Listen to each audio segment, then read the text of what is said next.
கர்த்தர் நல்லவர், அவர் கிருபை என்றும் உள்ளது. ஆண்டவராகிய இயேசு கிறிஸ்துவின் நாமத்தினாலே உங்கள் ஒவ்வொருவருக்கும் அன்பின் வாழ்த்துக்கள். இன்று ஜூன் 25ஆம் தேதி. இன்றைக்கான மன்னா சங்கீதம் 22:26. கர்த்தரை தேடுகிறவர்கள் அவரை துதிப்பார்கள், உங்கள் இருதயம் என்றென்றைக்கும் வாழும். அருமையான ஒரு வசனம். கர்த்தரை தேடுகிறவர்கள் அவரை துதிப்பார்கள். பாருங்க, கர்த்தரை நம்ம தேடணும். ஆனால் அதே நேரத்தில் கர்த்தரை தேடுகிறவர்கள் என்ன செய்யணுமா? கர்த்தரை துதிக்க வேண்டும். முதல்ல நாம் கர்த்தரை தேடுகிறவர்களாக, தேவனை தேடுபவர்களாக இருக்க வேண்டும்.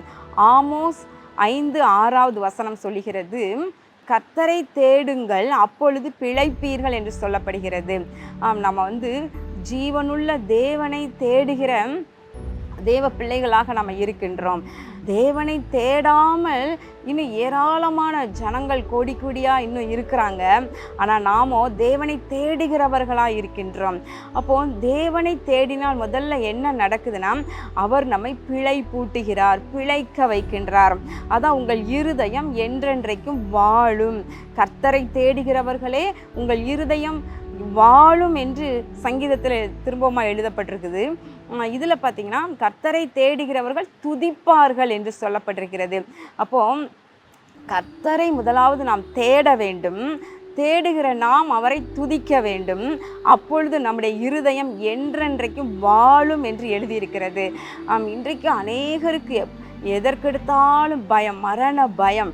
வீட்டில் உள்ளவங்க பைக் ஓட்டிகிட்டு போனால் ஏதாவது ஆக்சிடெண்ட் ஆயிருமோ, காரில் போனால் ஆக்சிடெண்ட் ஆயிருமோ, இப்படிலாம் பயத்தோட சகோதரிமார்கள் வீட்டில் இருந்து ஜோம் பண்ணிக்கிட்டே இருப்பாங்க.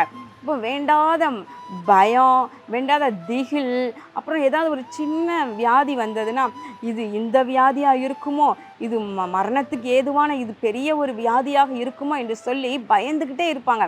ஆனால் கர்த்தரை தேடுகிறவர்களே உங்கள் இருதயம் வாழும். கர்த்தரை தேடுங்கள் அப்பொழுது பிழைப்பீர்கள் என்று ஆமோஸில் எழுதியிருக்கிறது போல, கர்த்தரை தேடினா நிச்சயமாக நாம் பிழைப்பூட்படுகின்றோம். 2003 ஆண்டு டிசம்பர் மாதத்தில் என்னுடைய கணவர் சகோதரர் ஜே ஆலன் பால் அவர்களுக்கு நெஞ்சு வேதனை வந்தது. அப்பொழுது நாங்கள் குடும்பமாக கலங்கி நின்றோம். அந்த நாட்களில் நான் என்னுடைய 3வது பிள்ளை ஹாரிஸை நான் வயிற்றிலே சுமந்து கொண்டிருந்தேன். அப்போது நாங்கள் குடும்பமாக கலங்கி நின்று கொண்டிருந்தோம். ஆனால் ஆண்டவர் சொன்னார், இல்லை இது நான் உன்னை வேறொரு மேடைக்கு அழைத்து செல்வதற்கான நேரம் என்று சொல்லி எங்களோடு பேசினார்.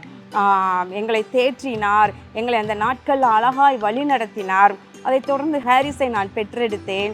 அப்போ அவனுக்கு கிஃப்டாக வந்த சில பொன் ஆபரணங்கள், குட்டி குட்டி மோதிரங்கள், அப்புறம் பிரேஸ்லெட்ஸ், செயின், இந்த மாதிரி என்னுடைய உறவினர்கள் இவங்கெல்லாம் கொடுத்ததை எல்லாத்தையும் மொத்தமாக என்னுடைய கணவர் எல்லாத்தையும் கொண்டு போய் கடையில் போய் விற்று அழகான ஒரு பெரிய ஒரு நியான் லேம்பில் போர்டு செய்யணும். என்ன அப்படின்னா, கர்த்தரை தேடுங்கள் அப்பொழுது பிழைப்பீர்கள் என்று ஆமோஸ் 5:6 சொல்லியபடி அழகான ஒரு பெரிய நியான் லைட் போர்டு செய்து நாங்கள் அப்பொழுது சென்று கொண்டிருந்த அந்த ஆலயத்தில் முன்பதாக பெரிதாக வைக்கும்படியாக நாங்கள் கொடுத்தோம்.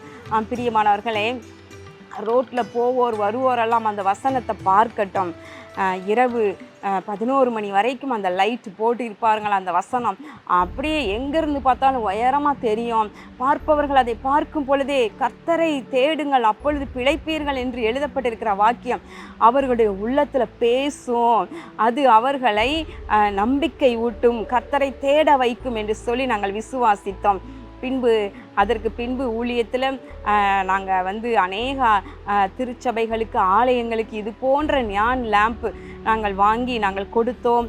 ஏனென்றால் ரோட்டில் போவோரும் வருவோரும் அதை பார்த்து அவர்கள் பலனடையட்டும், விசுவாசிக்கட்டும் கர்த்தரை என்று சொல்லி நாங்கள் எண்ணினோம். பிரியமானவர்களே, கர்த்தரை தேடுங்கள் அப்பொழுது பிழைப்பீர்கள். கர்த்தரை தேடுகிறவர்களை நீங்கள் வெறுமனே தேடாதீங்க. அவர் நம்முடைய சிருஷ்டி கர்த்தர், நம்மை ஜெனிப்பித்த கண்மலை என்று சொல்லி நீங்கள் அவரை துதியுங்கள். கர்த்தரை துதியுங்கள், உங்கள் இருதயம் என்றென்றைக்கும் வாழும். நீங்கள் பயம் வேண்டாம், கலக்கம் வேண்டாம், திகில் வேண்டாம். உங்கள் இருதயம் வாழும். உங்களுக்கு வந்து ஹார்ட் அட்டாக் வந்துருமோன்னு பயப்படுறீங்களா? உங்களுக்கு இருதயம் துடிப்பது நின்று விடுமோ என்று பயப்படுறீங்களா? பயப்படாதீங்க. உங்கள் இருதயம் வாழும். என்ன போட்டிருக்கு? என்றென்றைக்கும் வாழும் என்று போட்டிருக்குது.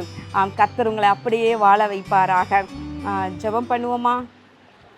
எங்கள் அன்பின் பரலோக பிதாவே, இதோ இந்த நாளிலே நாங்கள் தியானித்த வசனத்தின்படி கர்த்தரை தேடுகிறவர்கள் கர்த்தரை துதிப்பார்களாக.